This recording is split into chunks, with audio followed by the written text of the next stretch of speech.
Hello बच्चों, मैं अभिषेक Chaudhary paradise family में आप सभी बच्चों का फिर से बहुत बहुत स्वागत करता हूं। और आज मैं लेकर आया हूं आपके लिए क्लास 9th के केमिस्ट्री के 3rd chapter atom and molecule का सेकंड पार्ट। फर्स्ट पार्ट अगर आपने नहीं देखा है तो बच्चों प्लेलिस्ट में जाइए, तुरंत चेक कर लीजिए ताकि आपको इस सेकंड पार्ट बहुत अच्छे से समझ में आए। और आप टेंशन मत लीजिए, मैं आपको पूरा सिलेबस प्रोवाइड कर रहा हूं, इसीलिए आप बस पढ़ते रहिए मन लगाकर। और अगर आपको किसी चैप्टर की इंस्टेंट नीड हो तो आप हमें कमेंट सेक्शन में मेंशन कर सकते हैं, मैं उस चैप्टर का वीडियो आपको पहले दे दूंगा। अभी हम स्टार्ट करते हैं हमारे सेकंड पार्ट की एटम एंड मॉलिक्यूल में, जिसमें हम डिस्कवरी ऑफ एटम के बारे में तो हम पहले से ही देख चुके हैं कि महर्षि कनात ने क्या बताया था, बाद में डाल्टन ने हमें क्या बताया। अब हम एटम की एक ब्रीफ स्टडी करने वाले हैं। तो ये जो लेक्चर रहने वाला है ये एटम पर ही चर्चा हम करेंगे, क्या होता है एटम।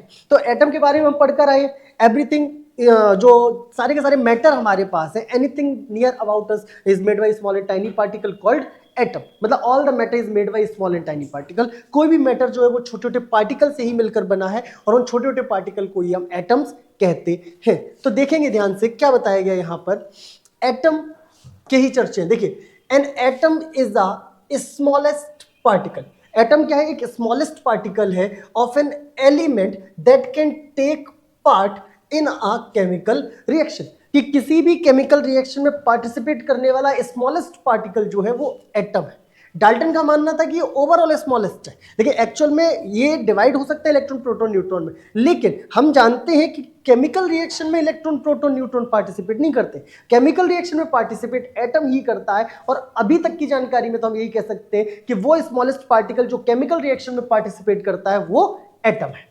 आगे क्या बताया, atom of most of the elements are very reactive and do not exist in free state as single atom.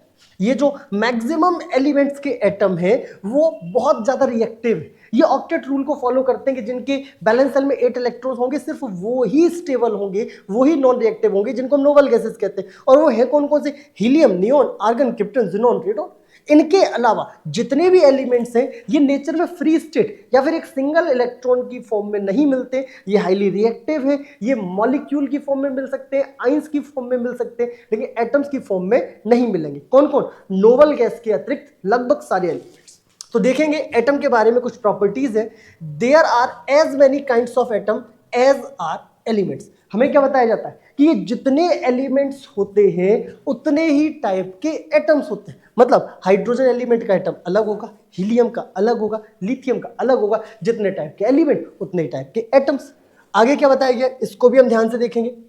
Second part, atoms are very small in size. भैया ये जो एटम है ये साइज में बहुत छोटे होता है। एक्चुअल में अगर देखा जाए तो भैया ये इतने छोटे होते हैं कि हम दुनिया की सबसे पावरफुल माइक्रोस्कोप भी ले आए तो उसके बावजूद भी हम एक ग्रुप ऑफ एटम को देख सकते हैं, एक सिंगल एटम को नहीं देख सकते। तो आप सोचिए, जब दुनिया की सबसे पावरफुल माइक्रोस्कोप से भी सिंगल एटम को नहीं देख सकते तो खाली आंखों से क्या ही देखेंगे यार, कितना छोटा होगा। दैट मीन्स बहुत ज्यादा छोटा होता है। नेक्स्ट पॉइंट क्या है? The size of the atom is indicated by its radius which is called atomic radius. भैया साइज नापने के लिए हम इसकी एटमिक रेडियस देखते हैं और एटम की जो रेडियस होती है वो अप्रोक्स 1 नैनोमीटर के नियर अबाउट होती है। और सर ये 1 नैनोमीटर कितना होता है? 1 नैनोमीटर जो होता है वो 10⁻⁻⁹ मीटर के बराबर होता है।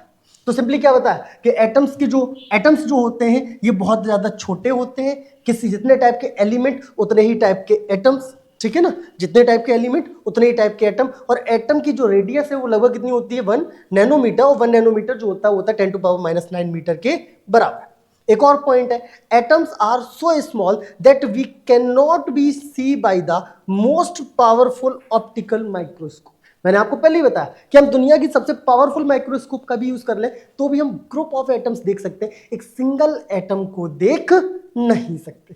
क्लियर हो जाएगा ना भाई? यहां तक किसी को कोई तकलीफ नहीं होनी चाहिए। आगे लेकर चलते हैं। अब हम बात करते हैं एटम के रिप्रेजेंटेशन की। तो भैया एटम को रिप्रेजेंट करते हैं उसके सिंबल से। जैसे कि अगर मान लो हम हाइड्रोजन की बात करें, अब इसका नाम क्या है? हाइड्रोजन। लेकिन इतना लंबा लिखेंगे तो भाई बार बार बहुत ज्यादा समय भी खर्च होगा, टाइम लगेगा, जगह भी कंज्यूम करेगा। हम क्या करते हैं कि सिंबल यूज करते हैं। जैसे कि हाइड्रोजन का जो सिंबल होता है वो होता है H। मतलब किसी भी एलिमेंट का जो रिप्रेजेंटेशन है, किसी भी एलिमेंट के एटम का जो रिप्रेजेंटेशन है वो क्या होगा? उसका सिंबल होगा। देखते हैं भैया क्या बताया गया आपको, ध्यान से देखिएगा फिर से एक बार। A symbol is a thing which represent for something. Symbol का मतलब ही होता है कुछ रिप्रेजेंट करना।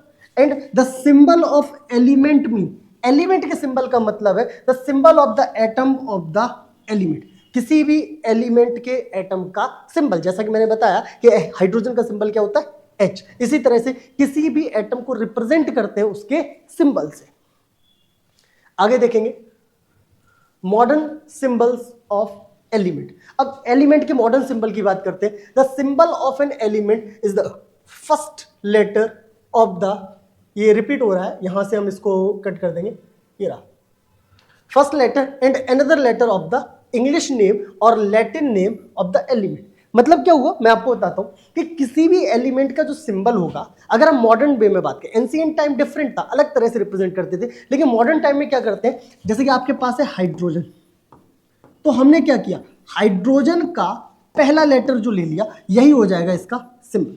अब ये इसके इंग्लिश नेम हो सकता है, जनरल नेम, या फिर इसके लैटिन नेम से, ठीक है ना, जो उसको हम बोलते हैं उसके लैटिन नेम या जनरल नेम के पहले लेटर से ले लेंगे। लेकिन सर एलिमेंट्स है 118, इंग्लिश के लेटर है 26, तो बहुत सारे ऐसे एलिमेंट होंगे जिनके नाम सेम नेम से आएंगे। जैसे कि हाइड्रोजन भी H से स्टार्ट होता है और हीलियम, हीलियम भी किससे स्टार्ट होता है, H से। तो क्या करेंगे, तो उसका ऑप्शन ये, पहला वाला तो हमने पहले लेटर से रिप्रेजेंट कर दिया। अगर दूसरा कोई एलिमेंट ऐसा होगा जो सेम लेटर से स्टार्ट होता है, तो उसके साथ पहले एटम के साथ साथ दूसरा एटम भी ले लेंगे। मतलब हीलियम का जो रिप्रेजेंटेशन होगा वो He हो जाएगा। क्लियर हो जाएगा ना। जैसे जैसे जैसे बहुत सारे ऑप्शन है। हाँ, कार्बन को रिप्रेजेंट करते हैं C से, कार्बन के बाद कैल्शियम आता है, एटम नंबर 20 वाला कैल्शियम आता है, कैल्शियम भी C से स्टार्ट है, तो क्या करते हैं, कैल्शियम को रिप्रेजेंट कर देते हैं Ca से। Beryllium Be, boron B। मतलब क्या है कि एलिमेंट का पहला लेटर या फिर पहले के साथ साथ दूसरा लेटर भी, यही हो जाता है किसी भी एलिमेंट को रिप्रेजेंट करने का तरीका, और इसी को हम कहते हैं सिंबल ऑफ एलिमेंट। तो देखेंगे ध्यान से, क्या बताया मैंने आपको, एक एग्जांपल है, the symbol of hydrogen is H, first letter of the name, ठीक है ना। सिंबल ऑफ ऑक्सीजन जो है वो है O, first letter of the name.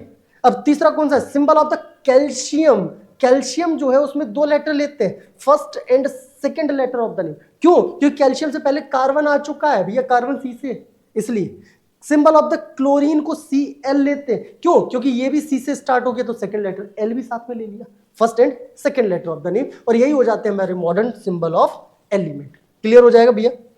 चलिए, कुछ जनरल एग्जांपल्स हमें दिए गए हैं जिनको हमें याद रखना है। जैसे कि हाइड्रोजन को रिप्रेजेंट करते हैं H से, हीलियम 2 लेटर आते हैं He, lithium Li, beryllium Be, boron B, carbon C, nitrogen को हम रिप्रेजेंट करते हैं N से। इसी तरह से ऑक्सीजन को रिप्रेजेंट करेंगे O से, फ्लोरीन का पहला लेटर F, नियोन के 2 लेटर Ne, मैग्नीशियम के, अब एक चीज याद रखना, magnesium sir Mag, Latin name अलग होता है, रिप्रेजेंट करेंगे Mg से, aluminium Al, silicon Si, phosphorus का पहला लेटर P। तो ये कुछ सिंबल्स आपको दिए गए हैं जो आपको मेमोराइज रखने ही रखने हैं, ठीक है ना भैया। अब हम लेकर चलते हैं आपको सेकंड पार्ट पर, symbols drive from Latin name. अब ये जनरल वाले कुछ और एग्जांपल, इनको आप स्वयं पढ़ लेंगे, लेकिन कुछ ऐसे भी एलिमेंट हैं जिनका नाम कुछ और है, सिंबल कुछ और। जैसे सोडियम, सर सोडियम का जो सिंबल है वो Na है, ऐसा भी होता है वाकई में। अब सोडियम को अगर हम लिखेंगे तो S होना चाहिए था या SO होना चाहिए था सिंबल, लेकिन इसका सिंबल तो Na है। तो Na होने का रीजन है इसका लैटिन नेम। सोडियम का जो लैटिन नेम होता है वो नेट्रियम होता है, और नेट्रियम की वजह से इसका जो जनरल नेम हो जाता है, जो सिंबल है वो हो जाता है हमारा Na। जैसे कि ये रहा हमारा सोडियम, इसका सिंबल जो है वो Na है, और Na सिंबल होने का जो रीजन है, इसका लैटिन नेम जो है वो नेट्रियम है, ठीक है ना। अब हम बात करते हैं हमारे पोटेशियम की। सर पोटेशियम P क्यों नहीं है, पोटेशियम P क्यों नहीं है सर, बताइए मुझे क्यों नहीं है P। तो पोटेशियम P इसलिए नहीं है बेटा, इसको K से रिप्रेजेंट करते हैं, इसके लैटिन नेम कैलियम की वजह से, ठीक है ना। पोटेशियम का लैटिन नेम कैलियम, और इसका सिंबल क्या हो जाता है, K। चलिए, कुछ और भी सिंबल आपको इस तरह के दिए जाएंगे, जैसे कि आयरन को हम रिप्रेजेंट करते हैं Fe से। क्यों करते हैं सर, क्यों करते हैं हम आयरन को Fe से रिप्रेजेंट, क्योंकि Fe रिप्रेजेंटेशन का रीजन है, आयरन का जो जनरल नेम है वो है फेरम, ठीक है। जनरल नेम तो आयरन है, सॉरी, लैटिन नेम जो है वो फेरम है। सिल्वर को रिप्रेजेंट करेंगे इसी तरह से Ag से, गोल्ड को Au, कॉपर को Cu, मरकरी को Hg, और लेड को रिप्रेजेंट करते हैं पीवी से। ये कुछ इनके बेसिक सिंबल्स होते हैं जो इनकी लैटिन नेम से आते हैं। अब हम चर्चा करते हैं atomic mass of an element. अगर सिंपल की हम बात करें एटॉमिक मास की, तो mass of one element that is atomic mass. तो देखेंगे actual mass of the atom of the element are very small. ये तो हम पहले से जानते हैं, जब एटम इतना ज्यादा छोटा है, साइज में इतना छोटा है कि भैया देख नहीं पा रहे हो, दुनिया के पावरफुल माइक्रोस्कोप से भी सिंगल एटम नहीं देख पा रहे हो, इतना ज्यादा छोटा है, तो मास क्या ही होगा, ना के बराबर, निकलेगा बहुत कम। तो ये कितना होता है देखिएगा, एटम ऑफ हाइड्रोजन हैज, अगर हम एक हाइड्रोजन एटम का मास देखें तो वो इक्वल होता है 1.673 इंटू 10⁻⁻24 ग्राम। -24, समझ रहे हो ना कितना कम है, बहुत ज्यादा कम है, निग्लेक्सिबल है, ना के बराबर है। और यही मैंने आपको बताया कि actual mass of atom of the element are very very small. एक एक्चुअल एटम का जो मास होगा वो बहुत कम होगा।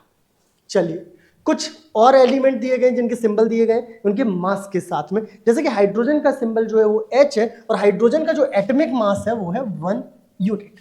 अगर हम कार्बन की बात करें तो कार्बन का जो सिंबल है C, और कार्बन का जो मास होता है वो होता है 12 यूनिट। एटॉमिक मास कितना होता है इसका, 12 यूनिट। नाइट्रोजन का 14 यूनिट, ऑक्सीजन का 16 यूनिट, मैग्नीशियम का जो एटॉमिक मास होता है वो होता है 24 यूनिट। अब हम बात करते हैं एटम एग्जिस्ट इन नेचर।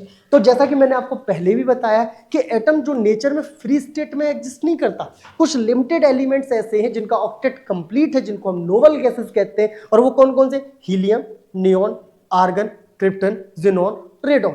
यही सिर्फ ऐसे एलिमेंट्स हैं जो फ्री स्टेट में एग्जिस्ट करते हैं। इसके अलावा कोई भी एलिमेंट फ्री स्टेट में एग्जिस्ट नहीं करता, या तो एटम की आयन की फॉर्म में होगा या फिर मॉलिक्यूल की फॉर्म में। तो सिंपली क्या बताया गया, देखते हैं हम इसको।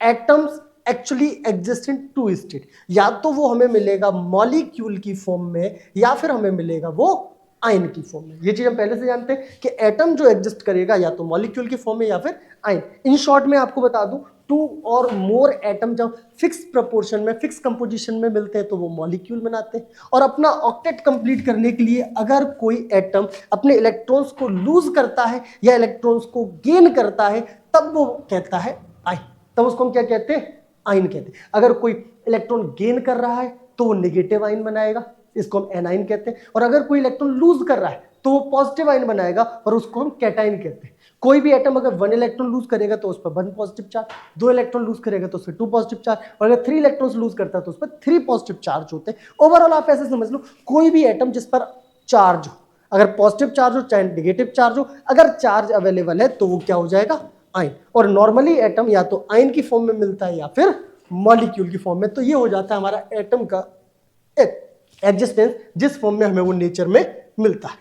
चलिए, इस लेक्चर में इतना ही। नेक्स्ट लेक्चर में फिर से आपसे मुलाकात होगी। तब तक के लिए नमस्कार।